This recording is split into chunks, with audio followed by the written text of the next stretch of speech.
Shalom semuanya, perkenalkan saya Tiara Putri Widiawati dengan NIM 2003118 dari Prodi PGSD Kampus UPI Sumedang. Servant leadership.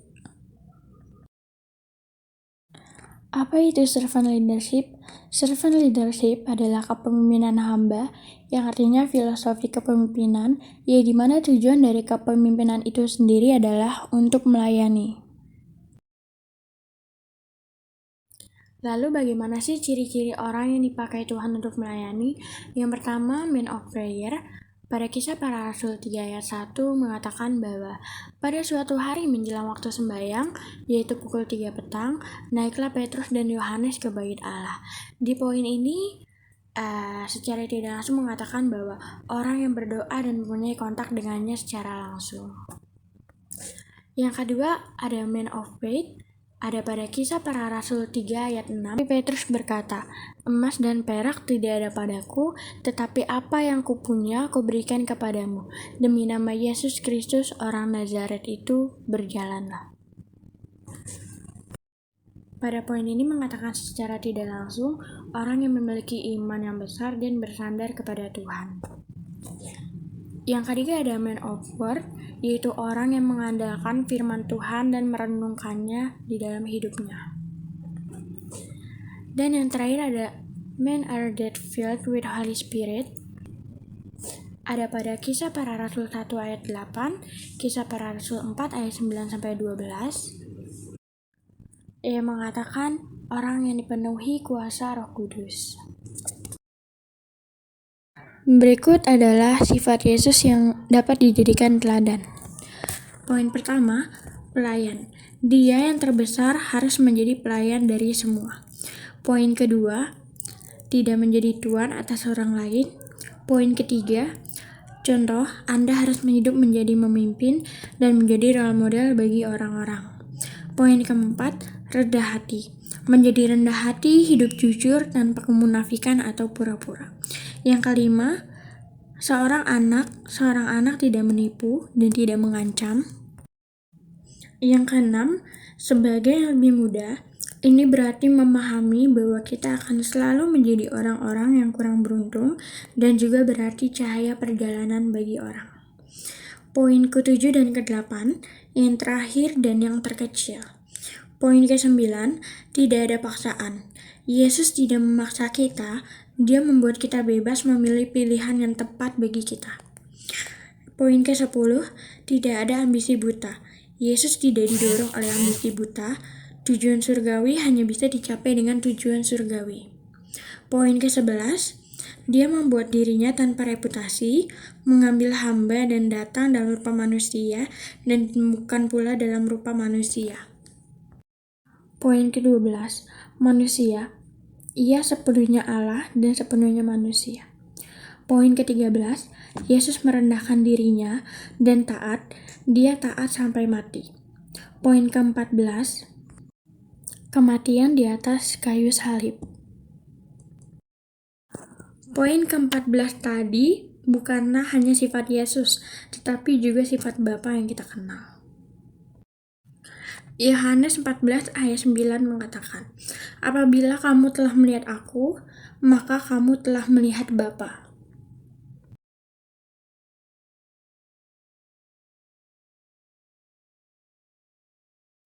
Materi berikutnya adalah facing the giant.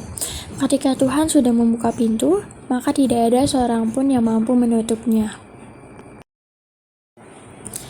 Oke, jadi refleksi diri pada bagian pertama yang saya dapati adalah terdapat pada Matius 22 ayat 37. Jawab Yesus kepadanya, "Kasihinilah Tuhan Allahmu dengan segenap hatimu dan segenap jiwamu dan dengan segenap akal budimu." Salah satu adegan dalam film Facing the Giant mengingatkan saya dengan ayat ini, di mana kasih kita kepada Allah haruslah kasih yang sepenuh hati dan menguasai seluruh diri kita sebagai anaknya. Kasih yang dibangkitkan oleh kasih-Nya kepada kita, sehingga Ia mengutus anaknya untuk menyelamatkan kita.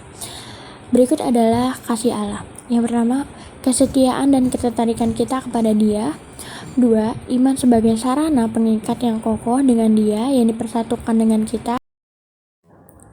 Bagian 2, Matius 7 ayat 7. Mintalah, maka akan diberikan kepadamu. Carilah, maka kamu akan mendapatkan. Ketuklah, maka akan dibukakan bagimu. Pelajaran yang saya dapatkan dari film Facing the Giant ini adalah mintalah dengan sungguh-sungguh, maka akan diberikan bagi kita. Terdapat adegan yang merupakan implementasi dari ayat di atas. Yesus selalu mengajarkan bahwa kita harus bertekun dalam doa. Kita harus selalu meminta, mencari, dan mengetuk. Yang harus kita lakukan adalah 1. Mencari dahulu kerajaan Allah. 2. Menyadari kebaikan dan kasih Allah selaku Bapa yang selalu mengalir dalam hidup kita. Yang ketiga, berdoa sesuai dengan kehendak Allah. Yang keempat, memelihara persekutuan dan perkumpulan dengan Kristus. Yang kelima atau yang terakhir, menaati Kristus. Bagian 3. Wahyu 3 ayat 8. Aku tahu segala pekerjaanmu. Lihatlah, aku telah membuka pintu bagimu yang tidak dapat ditutup oleh seorang pun. Aku tahu bahwa kekuatanmu tidak seberapa, namun engkau menuruti firmanku dan engkau tidak menyangkal namaku. Pada ayat ini kita belajar bahwa Tuhan tuh tahu segala sesuatu yang kita kerjakan dan mungkin kita sedang tidak mampu untuk menyelesaikannya. Namun, untuk Tuhan tidak ada yang mustahil. Segalanya dapat Ia lakukan dan Ia perbuat. Maka ketika Tuhan sudah membuka pintu keberhasilan bagi kita, maka tidak ada seorang pun yang dapat menutupnya. Bagian 4. Selalu mengucap syukur. Ketika kita mengalami kesenangan, kita selalu mengucap syukur dan mengatakan kalau Tuhan itu baik dan Tuhan itu dahsyat. Namun ketika kita dihadapkan banyak kegagalan, seringkali kita lupa untuk mengucap syukur itu. Di film ini mengajarkan bahwa pentingnya untuk mengucap syukur pada setiap kegagalan yang kita hadapi dan percaya bahwa Tuhan tidak menetapkan kita pada suatu kegagalan tanpa adanya tujuan. Bagian 5.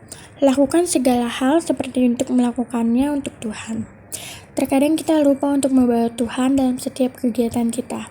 Seringkali kita terpaku pada alasan duniawi, dan ketika kita memulai sesuatu, maka itu kita harus meninggalkan cara hidup kita yang lama. Kita harus memulai cara hidup kita yang baru, yaitu yang melakukan segalanya untuk Tuhan, seperti pendidikan, pelayanan, pengabdian, dan lain-lain, untuk memuliakan nama Tuhan.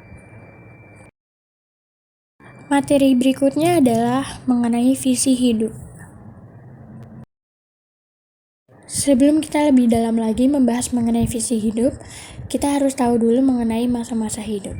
Masa hidup yang pertama adalah titik lahir, yaitu 0 tahun, masa sekolah yang dimulai pada 7 tahun, masa kerja yang dimulai 23 tahun, masa tua yang dimulai dengan 60 tahun, dan titik mati yang dimulai dari saat 70 sampai 80 tahun. Setelah kita tahu mengenai masa-masa hidup, selanjutnya kita akan membahas mengapa visi hidup itu penting. Yang pertama, visi akan menolong fokus pada tujuan hidup kita. Yang kedua, visi akan menuntun atau menggandeng kita ke tujuan hidup kita. Dan yang harus diketahui bahwa visi itu harus dimiliki, dipelihara, dan senantiasa diingat. Yang ketiga, visi menolong keintegritasan hidup, seperti Yusuf Daniel yang dilarang berdoa, Daniel tetap berdoa karena berdoa adalah visi Daniel. Visi mengkokohkan semangat hidup kita. Dan yang terakhir, melalui visi kita akan melewati proses hidup yang berwarna. Berikutnya adalah tujuan hidup manusia. Yang pertama, kita dirancang untuk menyenangkan hati Tuhan. Yang kedua, kita dibentuk untuk menjadi anggota keluarga Allah di bumi dan di surga. Kita diciptakan untuk menyerupai Kristus. Dan yang keempat, kita didesain untuk melayani Allah. Yang kelima, kita dibuat untuk sebuah misi. Strategi menemukan visi hidup orang Kristen. Yang pertama adalah belajar dan mengembangkan ilmu di hidup kita. Yang kedua, bisa melalui belajar teologi secara formal. Yang ketiga, membentuk tim holistik antar sektor keilmuan. Yang keempat, membaca dan merenungkan firman Tuhan. Yang kelima adalah menjalankan komitmen kita. Materi berikutnya adalah The Right to Lead, Learning Leadership True Character and Courage. Bagian 1. Aksi. 1. Jenis pemimpin yang ingin orang ikuti. 2. Contoh tokoh pemimpin yang baik. 3. Bagaimana ciri-ciri pemimpin yang luar biasa.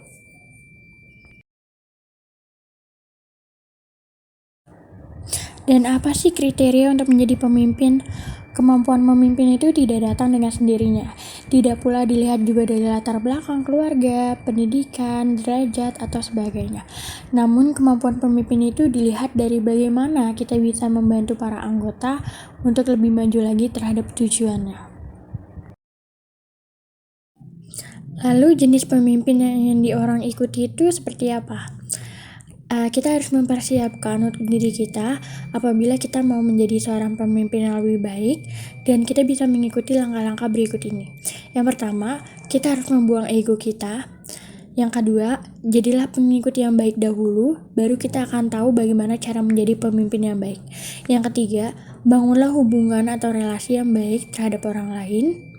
Yang keempat, bekerja dengan unggul. Yang kelima, bergantung pada kedisiplinan bukan emosi. Yang keenam, membuat nilai-nilai tambahan dalam tujuan. Poin-poin yang akan kita tuju itu seperti apa. Yang ketujuh, berikan semua kekuatan kita untuk tim kita. Berikut adalah contoh pemimpin yang baik, yaitu adalah Norman. Jadi Norman adalah seorang kolonel yang ditempatkan di Vietnam, diperintahkan di 1st Battalion dari 6th Infantry, sebuah unit yang dikenal sebagai unit yang paling buruk dan terburuk, akan tetapi dia merubahnya menjadi pasukan yang sangat baik karena kepemimpinannya yang kuat. Kronologi kejadiannya adalah pada tanggal 20 Mei 1970, seorang prajurit terluka dan Norman menolong prajurit tersebut. Lalu pasukan dari prajurit tersebut membantu Norman selama perang. Setelah kita tahu contoh tokoh yang bisa menjadi pemimpin yang baik, lalu bagaimana sih mencari pemimpin yang luar biasa? Yang pertama, kita harus futurisi, yaitu mengetahui bahwa mimpi kita lebih besar daripada kenangan-kenangan di hidup masa lalu kita. Yang kedua adalah lobbying, yaitu menangani semua hal yang terjadi. Yang ketiga, kita sebagai katalisator atau memperkasai pergerakan. Yang keempat, kita sebagai spesialis memiliki suatu hal yang bisa dilakukan dengan baik dan benar. Yang lima, kita haruslah optimis, percaya pada prinsip atau tujuan-tujuan hidup. Yang keenam, kita harus ekonomis, yaitu menghargai semua orang yang dilakukannya. Yang ketujuh, kita harus menjadi aktivis, bertindak dengan memberi kuasa. Yang kedelapan, yaitu strategis, kita bisa memanfaatkan sumber daya untuk menjadi lebih sukses lagi dan lebih besar lagi. Yang kesembilan adalah antusias, memiliki kegemaran yang menantang. Yang ke-10 ada pragmatis, meninggalkan hal-hal yang tidak penting. Yang ke-11 ada industrialis, yang bekerja dengan sangat keras. Yang ke-12 adalah finalis, yaitu menyelesaikan kerjaan dengan baik dan benar. Bagian 2, visi. 1. Contoh tokoh pemimpin yang memiliki visi yang baik. 2. Bagaimana cara menemukan visi yang baik. Berikut contoh tokoh pemimpin yang memiliki visi yang baik. Ada Nelson Rolihlahla Mandela.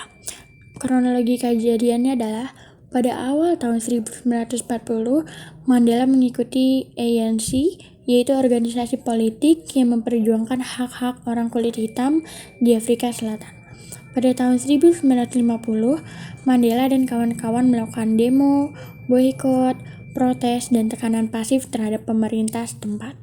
Pada tahun 1956 sampai 1961, Mandela sering ditahan sebagai ketua ANC dan diadili di pengadilan, dicap sebagai pengkhianat, namun tetap dinyatakan tidak bersalah.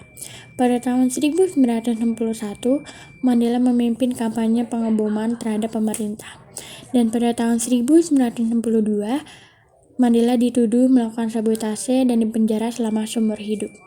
Dari tahun 1963 sampai 1990, Mandela dipenjara selama 27 tahun. Setelah dipenjara selama 27 tahun, pada tahun 1986, dunia mulai tahu mengenai ketidakadilan pada ras hitam di pemerintahan Afrika Selatan. dan tahun 1990 Mandela dibebaskan. Di tahun 1994 sampai 1999, Mandela terpilih menjadi Presiden Afrika Selatan. Lalu bagaimana sih cara kita untuk menemukan visi hidup kita? Yang pertama, kita harus lihat ke dalam dirimu, kenali potensi apa aja sih yang ada di dalam diri kalian. Yang kedua, lihat di belakangmu, lihat siapa aja yang mendukung kita dan tujuan dalam mendukung kita itu apa. Yang ketiga, lihatlah di sekitar kita. Selain kita bisa melihat di dalam diri kita juga bisa melihat di sekitar kita, keadaan di lingkungan kita bagaimana. Yang keempat, lihatlah di depan kita. Lihat tujuan-tujuan apa yang ada di depan mata kita, goals apa yang akan kita capai. Yang kelima, lihatlah di atas kita. Kita harus melihat apa yang mau kita tuju, dan kita juga harus lihat di sebelah kanan dan kiri kita. Jadi inti dari ke-6 poin ini, kita harus terlihat setiap kesempatan yang terbuka dan kita harus mengambilnya. Selagi kita bisa mencobanya, mengapa tidak kita coba?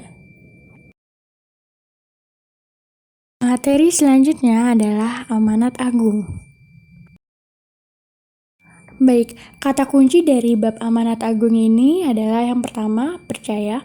Ada pada Roma 10 ayat 9, sebab jika kamu mengaku dengan mulutmu bahwa Yesus adalah Tuhan dan percaya dalam hatimu bahwa Allah telah membangkitkan Dia dari antara orang mati, maka kamu akan diselamatkan. Lalu kata kunci yang kedua adalah Dialah satu-satunya jalan. Ada pada Yohanes 1 ayat 12-13. Tetapi semua orang yang menerimanya diberi kuasa supaya menjadi anak-anak Allah, yaitu mereka yang percaya dalam nama-namanya. Orang-orang yang diperanakan bukan dari darah atau dari daging, bukan pula secara jasmani oleh keinginan seorang laki-laki, melainkan dari Allah. Kata kunci berikutnya adalah status diri kita. Ada pada Kisah Para Rasul 1 ayat 8 yang berbunyi, tetapi kamu akan menerima kuasa kalau Roh Kudus turun ke atas kamu, dan kamu akan menjadi saksiku di Yerusalem dan di seluruh Yudea dan Samaria dan sampai ke ujung bumi. Kata kunci berikutnya adalah panggilan kita. Terdapat pada Matius 28 ayat 19-20 mengatakan, karena itu pergilah, jadikanlah semua bangsa muridku dan baptislah mereka dalam nama Bapa, Anak, dan Roh Kudus. Dan ajarlah mereka melakukan segala sesuatu yang telah kau perintahkan kepadamu.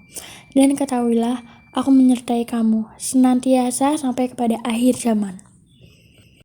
Kata kunci yang berikutnya adalah kata Alkitab.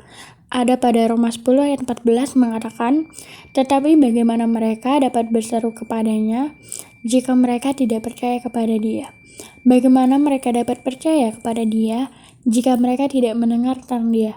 Dan bagaimana mereka mendengar tentang Dia jika tidak ada yang memberitahukannya? Yang terakhir ada yang ke-6, kata kunci mahkota. Ada pada 1 Korintus 6 ayat 1 mengatakan, apakah ada seorang di antara kamu yang jika berselisih dengan orang lain berani mencari keadilan pada orang-orang yang tidak benar, dan bukan pada orang-orang yang kudus saja? Teladan tokoh. Yang pertama adalah Paulus. Misinya hanya untuk menceritakan Yesus Kristus dan menginjilkannya hingga ke seluruh dunia. Yang kedua adalah David Livingstone. Dia tidak mau terikat dengan apapun kecuali hubungannya dengan Yesus Kristus.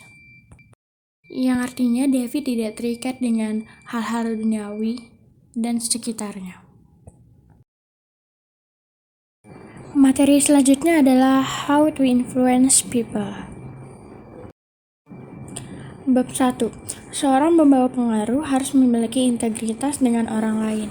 Menurut KBBI, integritas adalah mutu, sifat, atau keadaan yang menunjukkan kesatuan utuh sehingga memiliki potensi dan kemampuan yang memancarkan kewibawaan atau kejujuran. Jika mau melihat karakter seseorang, bisa dilihat dari cara hidupnya, integritas atau tidak. Integritas dilakukan dari hal-hal yang kecil yang merupakan karakter yang terus dibangun di setiap harinya dan berkembang terus-menerus. Hal yang harus dikembangkan untuk menjadi influencer.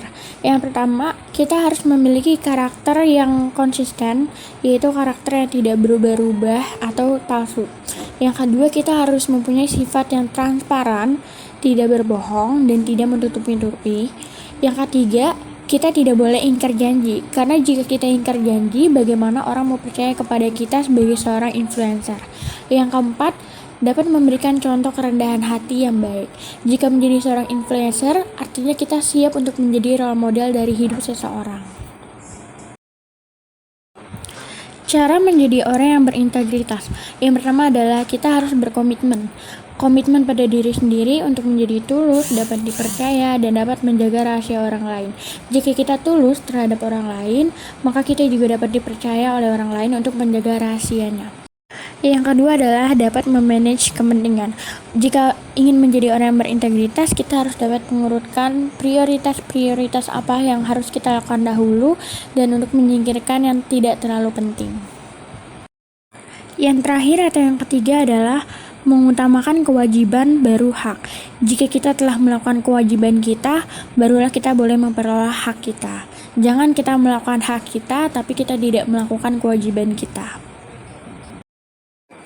Bab 2. Seorang pembawa pengaruh atau influencer harus bisa mengasuh orang lain atau mengasuh opininya. Menjadi influencer artinya harus siap untuk menampung opini-opini orang dan mengasuh opini mereka yang dapat dikembangkan menjadi suatu hal yang berdampak besar dan menjadi suatu hal yang bermanfaat bagi kita semua. Beberapa hal yang harus dilakukan sebelum mengasuh. Yang pertama adalah memberikan kasih. Yang kedua adalah menghormati. Yang ketiga adalah menciptakan rasa aman dan nyaman. Yang keempat adalah memberikan pengakuan. Yang terakhir atau yang kelima adalah memberikan dorongan. Beberapa hal berikut adalah yang akan kita dapatkan ketika kita diasuh oleh orang lain. Yang pertama adalah harga diri. Yang kedua adalah rasa saling memiliki satu sama lain. Yang ketiga adalah pandangan dari orang lain, dan yang terakhir adalah kita akan mendapatkan harapan dari orang lain. Oke, berikut adalah beberapa langkah untuk menjadi pengasuh. Yang pertama adalah kita harus berkomitmen kepada diri sendiri dan kepada integritas kita. Yang kedua, kita harus percaya diri, karena jika kita tidak percaya pada diri kita, maka bagaimana orang akan percaya kepada kita. Yang ketiga adalah mempererat hubungan dengan orang lain. Yang keempat adalah memberikan kesempatan kepada orang lain untuk lebih maju lagi dan lebih berkembang lagi. Dan yang terakhir atau yang kelima adalah mengangkat orang lain menjadi lebih tinggi. Bab 3. Seorang pembawa pengaruh dalam iman orang lain. Menurut KWBI, iman merupakan suatu tindakan percaya dan penyangkalan diri sehingga orang tidak lagi mengandalkan kebijaksanaan dan kekuatannya diri sendiri, tetapi melengkapkan diri kepada Sang Maha Kuasa dan perkataan dari Dia yang ia percayai. Dengan kata lain, iman adalah pegangan dari diri kita sendiri yang didasarkan sebagai landasan hidup kita. Berikut beberapa fakta mengenai iman. 1. Banyaknya orang yang sulit percaya pada imannya diri sendiri karena dia tidak percaya dengan apa yang dia pegang dan tidak memiliki landasan dalam hidupnya. Yang kedua, banyaknya orang yang merasa terisolasi karena orang lain tidak percaya pemikirannya atau ia tidak dipercaya oleh orang lain. Yang ketiga, seseorang akan memiliki naluri yang dapat merasakan keyakinan dalam diri seseorang. Jika ia yakin pada dirinya sendiri, maka ia akan memiliki naluri keyakinan itu di dalam dirinya. Yang terakhir atau yang keempat, seseorang membiarkan imannya untuk membuat orang lain termotivasi untuk sukses. Secara tidak langsung, ia mengatakan bahwa iman yang diyakininya akan membantu orang lain untuk termotivasi untuk terus maju dalam hidupnya. Berikut merupakan cara untuk membangun kepercayaan kepada orang lain. Ingatlah konsep belief. B, yaitu believe in them before they succeed. Yang kedua adalah E, emphasize their strengths. Yang ketiga adalah L, list their past success. Yang keempat adalah E, instill confidence when they fall. Yang kelima adalah E, yaitu experience some wins together. Yang keenam ada V, visualize their future success. Yang ketujuh adalah E, expect a new level of living. Materi berikutnya yang akan kita bahas adalah kesetiaan. Dimulai dari surat Paulus untuk jemaat di Galatia. Surat Paulus kepada jemaat di Galatia adalah salah satu kitab dalam Perjanjian Baru di Alkitab Kristen. Kitab ini sebenarnya berwujud sebuah surat yang ditulis oleh Rasul Paulus untuk jemaat di kota Galatia. Dan nama di kitab ini diambil dari nama-nama yang menjadi tempat tujuannya. Dan apa sih tujuan surat Paulus untuk jemaat Galatia ini? Tujuan surat Galatia ditulis ini adalah untuk membantu orang-orang yang telah disesatkan oleh ajaran-ajaran yang sesat dan palsu. Dengan kata lain, supaya mereka kembali taat kepada nasihat yang benar dan yang sah. Paulus memulai surat ini dengan bicara bahwa beliau adalah rasul dari Yesus Kristus. Berikut merupakan ayat-ayat yang mengisyaratkan mengenai kesetiaan. Yang pertama, 1 Korintus 1 ayat 9. Allah yang memanggil kamu kepada persekutuan dengan anaknya Yesus Kristus, Tuhan kita adalah setia.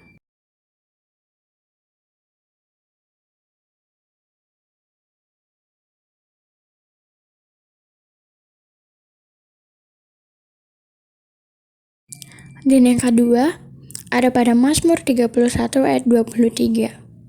Kasihinilah Tuhan, hai semua orang yang dikasihinya.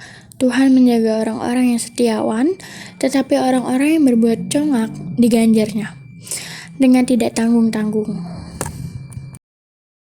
Dan yang ketiga, Amsal 3 ayat 3-4. Janganlah kiranya kasih dan setia meninggalkan engkau. Kalungkanlah itu pada lehermu, tuliskanlah itu pada loh hatimu, maka engkau akan mendapatkan kasih dan penghargaan dalam pandangan Allah serta manusia. Berikutnya ada pada 2 Tawarik 7 ayat 13. Bila mana aku menutup langit sehingga tidak ada hujan, dan bila mana aku menyuruh belalang memakan habis hasil bumi, dan bila mana aku melepaskan penyakit sampar di antara umatku. Ayat selanjutnya ada pada 2 Korintus 1 ayat 18. Demi Allah yang setia, janji kami kepada kamu bukanlah serentak iya dan tidak. Ayat yang terakhir adalah 1 Yohanes 1 ayat 9. Jika kita mengaku dosa kita, maka Ia adalah setia dan adil, sehingga Ia akan mengampuni segala dosa kita dan menyucikan kita dari segala kejahatan yang ada. Sekian pemaparan dari saya. Terima kasih. Shalom semuanya. God bless you.